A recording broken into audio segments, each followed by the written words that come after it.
É hora de conectar as principais notícias do dia. A partir de agora, Jornal da Tarde. Girassol FM. Angola, boa tarde. Acompanhe as notícias na Girassol FM.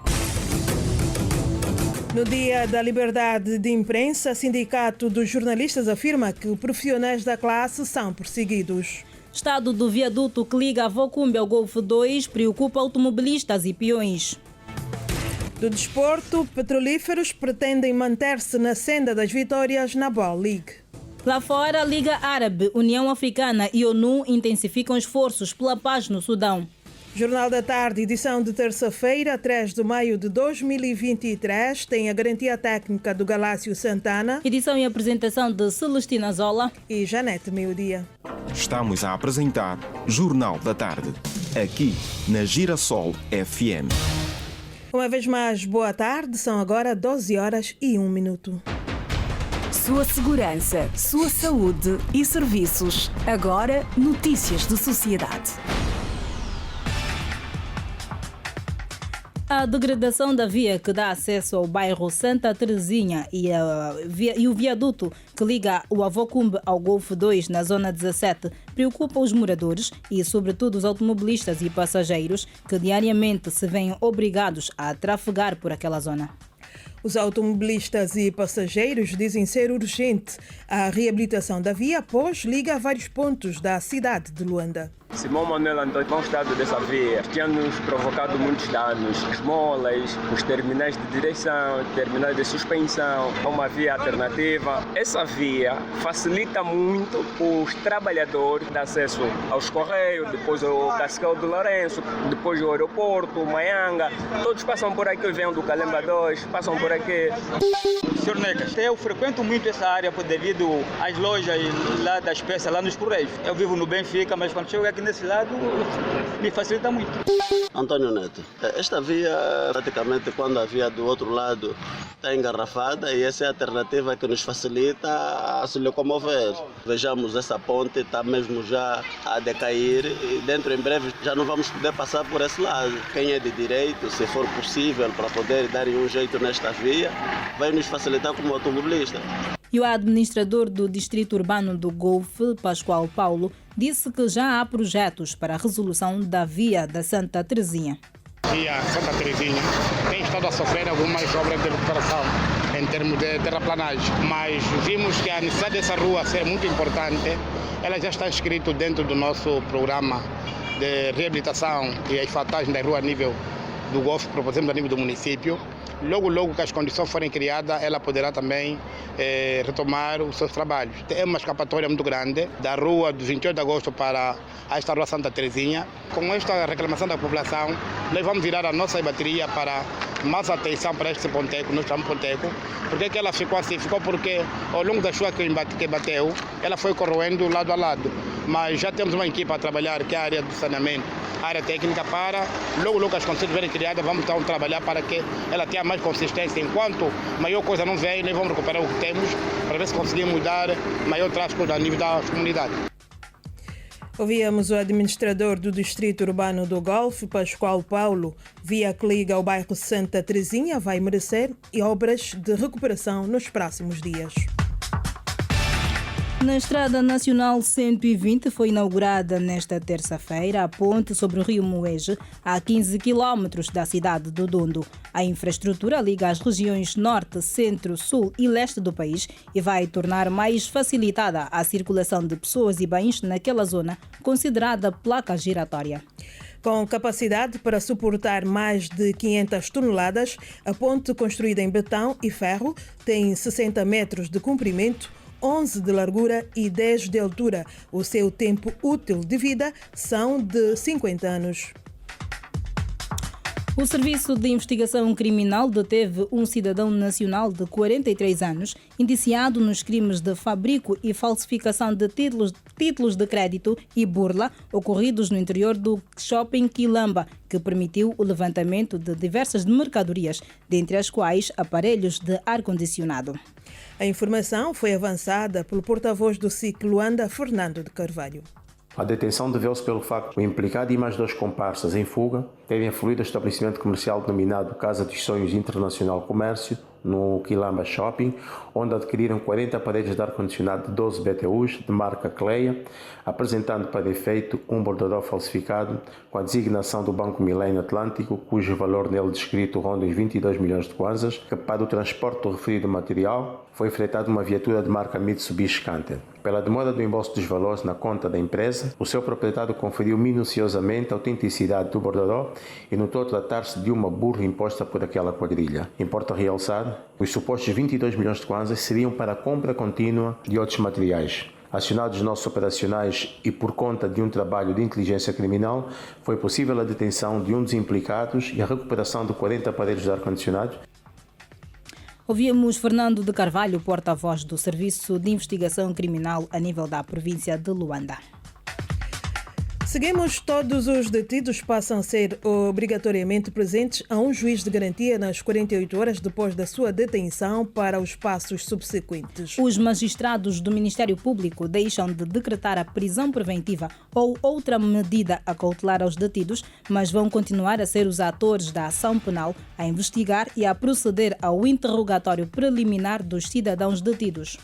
De acordo com o consultor jurídico André Mingas, o juiz de garantia vem dar um reforço da defesa dos direitos fundamentais dos cidadãos.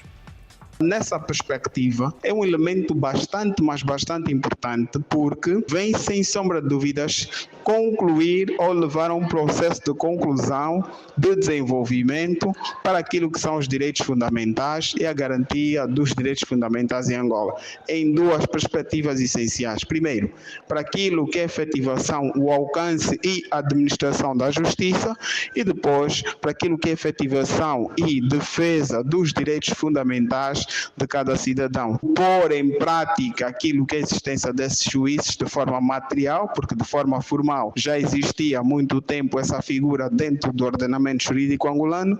Agora conseguimos vislumbrar aquilo que é a materialização das políticas para o setor da justiça. Ora, nessa perspectiva é bastante importante e incisivo termos em conta que com isso, como diz mesmo, é o juiz de garantia, vem garantir os direitos fundamentais e, sobretudo, garantir também que se fiscalize a lei em primeira instância. André Mingas afirmou também que este profissional vai dar uma celeridade aos processos e prevenir o excesso de prisão preventiva. Os juízes de garantia vão funcionar nos tribunais de jurisdição comum, no Tribunal Supremo, no da Relação de Comarca, bem como na Direção Nacional de Investigação e Ação Penal, o órgão afeto à Procuradoria-Geral da República. São, no total, 158 juízes, com a missão de trabalhar nas 35 comarcas existentes em todo o país. Perto de 8 mil antigos combatentes, órfãos, viúvas e pessoas com deficiência vítimas de guerra estão previstos na terceira e última fase do processo de recadastramento e prova de vida que arrancou nesta terça-feira em Luanda, sob a coordenação do Ministério dos Antigos Combatentes e Veteranos da Pátria. O secretário de Estado da Defesa, Domingos André Chicanha, referiu que a etapa final do processo de recadastramento e prova de vida vai ter a duração de 15 dias, contando com a data do arranque, e a província de Luanda é a última, depois das duas fases ocorridas em 2019 e 2021 nas restantes províncias do país. Domingos André Chicanha apelou aos pensionistas a afluírem à etapa derradeira da atualização do cadastro, uma vez que, segundo ele, vai permitir o melhoramento das condições de vida dos cidadãos em causa. Por seu turno, o vice-governador da província de Luanda para o setor econômico, Gilson dos Santos Carmelino, sublinhou que o processo representa um passo importante para a vida dos antigos combatentes e veteranos da pátria, órfãos, viúvas e deficientes de guerra que lutaram para a libertação e a independência de Angola. Às 12h10, seguimos. A organização Repórteres Sem Fronteira classifica a posição de Angola no ranking de liberdade de imprensa como difícil. O país desceu 26 lugares no ranking mundial da liberdade de imprensa publicado este ano pela instituição internacional. Angola, numa lista de 180 países, ocupa a posição 125, a pior entre os estados de expressão portuguesa, depois de no ano passado ter ocupado o lugar 99. Entretanto, dados referentes ao período de janeiro até o momento indicam que em Angola não foram registadas mortes ou detenções de jornalistas. A nível do continente, o país africano melhor posicionado no ranking é a Namíbia, na posição 22, enquanto o pior é a Eritreia, na posição 174. Quanto aos países de língua portuguesa, Portugal é o que melhor lugar ocupa. No caso, o 9º. O ranking é liderado pela Noruega. Ainda sobre a liberdade de imprensa, que é uma pedra angular das sociedades democráticas, todos os Estados, todas as nações são fortalecidas pela informação, pelo debate e pela partilha de opiniões. O presidente do Sindicato dos Jornalistas, Teixeira Cândido, reafirmou que a classe continua a ser alvo de perseguições. Teixeira Cândido, que reagia às declarações do secretário de Estado da Comunicação Social, que negou existir tal situação, apontou exemplos de casos recentes que lesaram a imagem de alguns profissionais da classe. Em dezembro do ano passado fizemos uma marcha. Fizemos uma marcha exatamente porque tivemos o jornalista João Armando, a residência dele foi assaltada e de lá retiraram os computadores sem que soubéssemos até hoje quem é. Tivemos a colega Raquel, da Lusa, a sua casa foi também assaltada sem que soubéssemos quem assaltou e de lá levaram o computador. Tivemos a sede do sindicato que, num espaço de 2 meses, foi 4 vezes assaltada e de lá levaram o principal computador. Em princípio, se isso não é perseguição, qual é o conceito que se dá a isso? É uma perseguição. Foi por essa razão que fomos à rua para defender a liberdade. Portanto, é para nós. Estes atos configuram uma perseguição, porque não pode ser os jornalistas a verem suas residências assaltadas por elementos estranhos e, curiosamente, não arrombam as portas, não arrombam nada, com meios sofisticados, entram nas nossas residências ou nos nossos escritórios e levam os nossos computadores. Quem é que tem interesse de levar o computador do jornalista? Teixeira Cândido defendeu a não monopolização das empresas de comunicação social.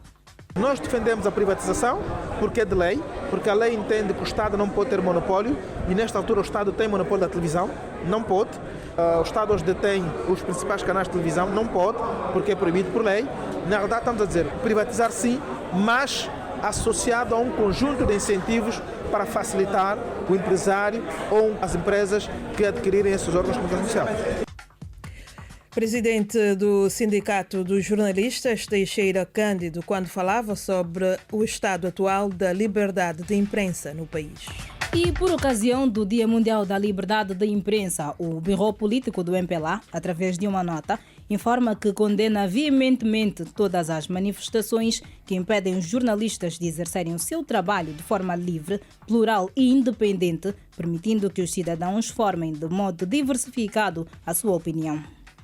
E reafirma o desejo de ver materializado por parte do Executivo angolano a proposta de incentivo ao surgimento de novos meios de comunicação independentes que acentuem a concorrência e a pluralidade no espaço informativo nacional e aumentem as oportunidades de acesso à informação para os cidadãos. O Bureau Político saúda os jornalistas angolanos e manifesta o desejo de, no âmbito dos direitos, liberdades e garantias fundamentais consagrados na Constituição da República de Angola, juntos trabalharem para o reforço das ações específicas vocacionadas para a liberdade de imprensa e exorta a classe jornalística a manter-se firme e intransigente na defesa dos seus direitos, bem como a ser rigorosa no respeito dos deveres ético e deontológicos, tendo em conta a importância do seu papel social.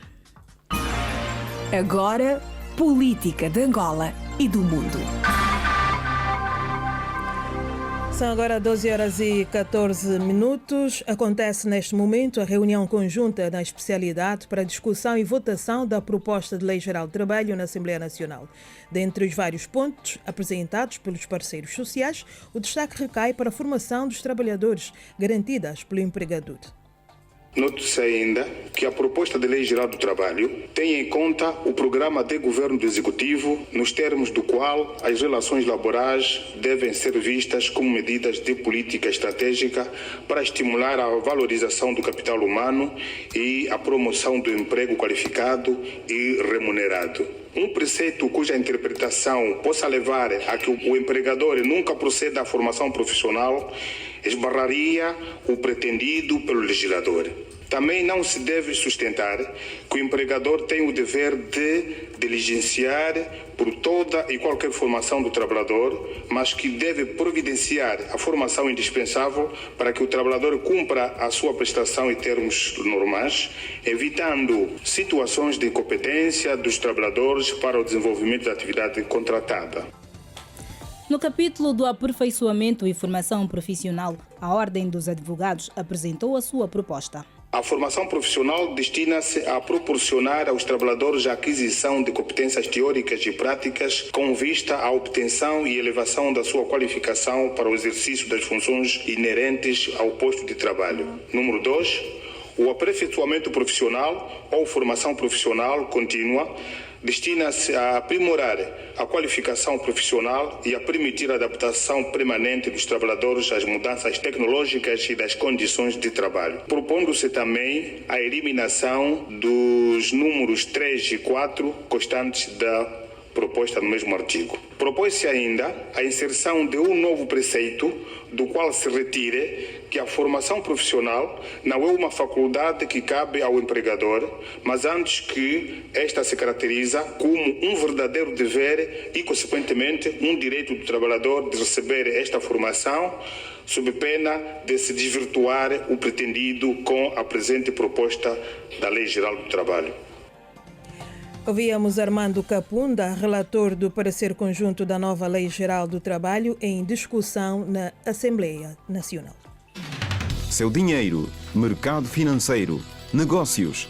Agora, notícias da economia.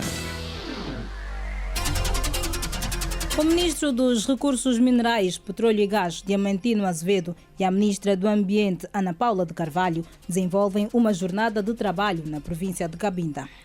A chegada à província mais ao norte de Angola, os responsáveis foram recebidos pela governadora de Cabinda, Mara Quiosa Batista. Depois de um encontro de cortesia, os governantes seguiram para a comuna de Chibodo, município sede, onde se inteiraram sobre o projeto de instalação da futura fábrica de fertilizantes fosfatado. De acordo com os responsáveis do projeto, estão criadas todas as condições para a instalação da fábrica. Segundo Sara Monsuri, diretora de operações da empresa construtora, por esta altura aguardam apenas pela licença ambiental para o começo das obras. Ainda hoje, o ministro Diamantino Azevedo vai inaugurar o projeto aurífero no município de Bucuzau, sendo que, na companhia da ministra do Ambiente, vai igualmente visitar a refinaria de Cabinda e ainda o laboratório.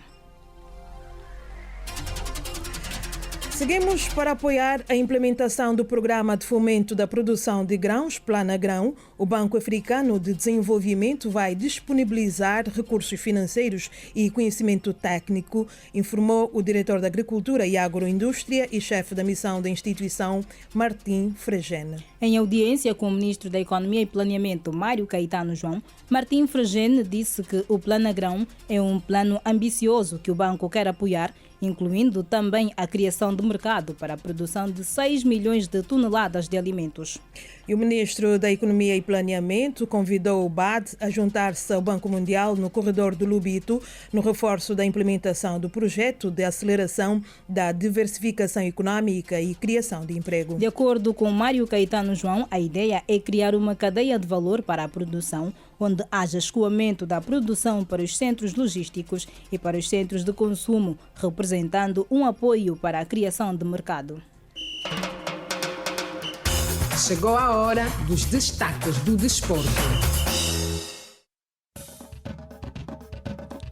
A Liga Africana de Basquetebol entra hoje para o 8º dia de competição. O Petro de Luanda e o Al-Ahly do Egito são as únicas equipas já com os passaportes carimbados para outra fase, que se vai realizar no Ruanda. As duas últimas vagas ainda estão em disputa.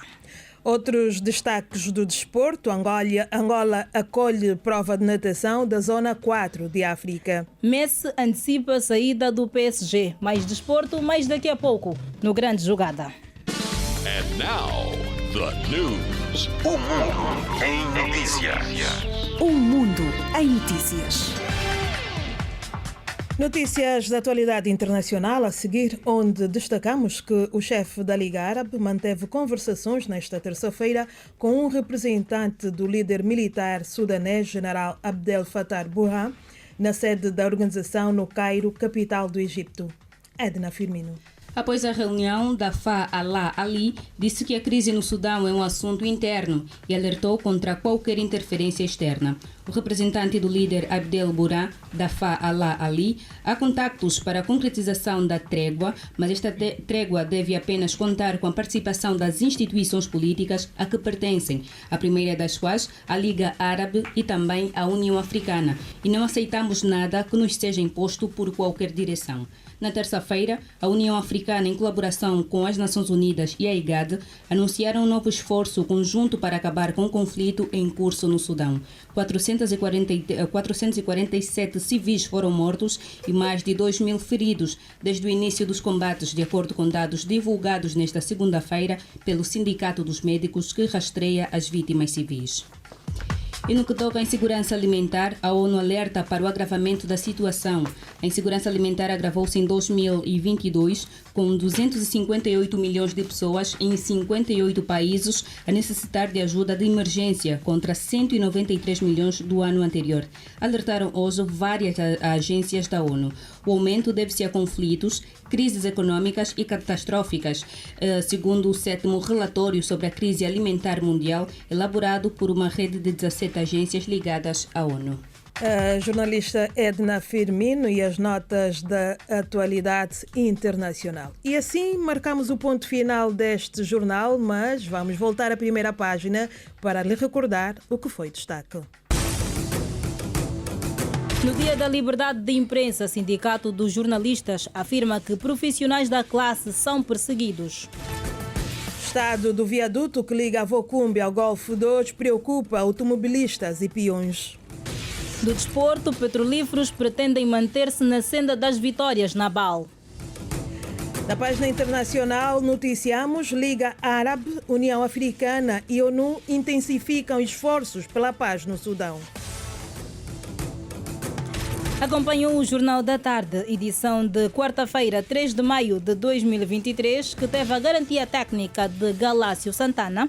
A edição e a apresentação esteve a cargo de Janete Meio-Dia e Celestina Zola. Tem grande jogada a seguir. Boa tarde. Boa tarde. A Girassol FM apresentou Jornal da Tarde.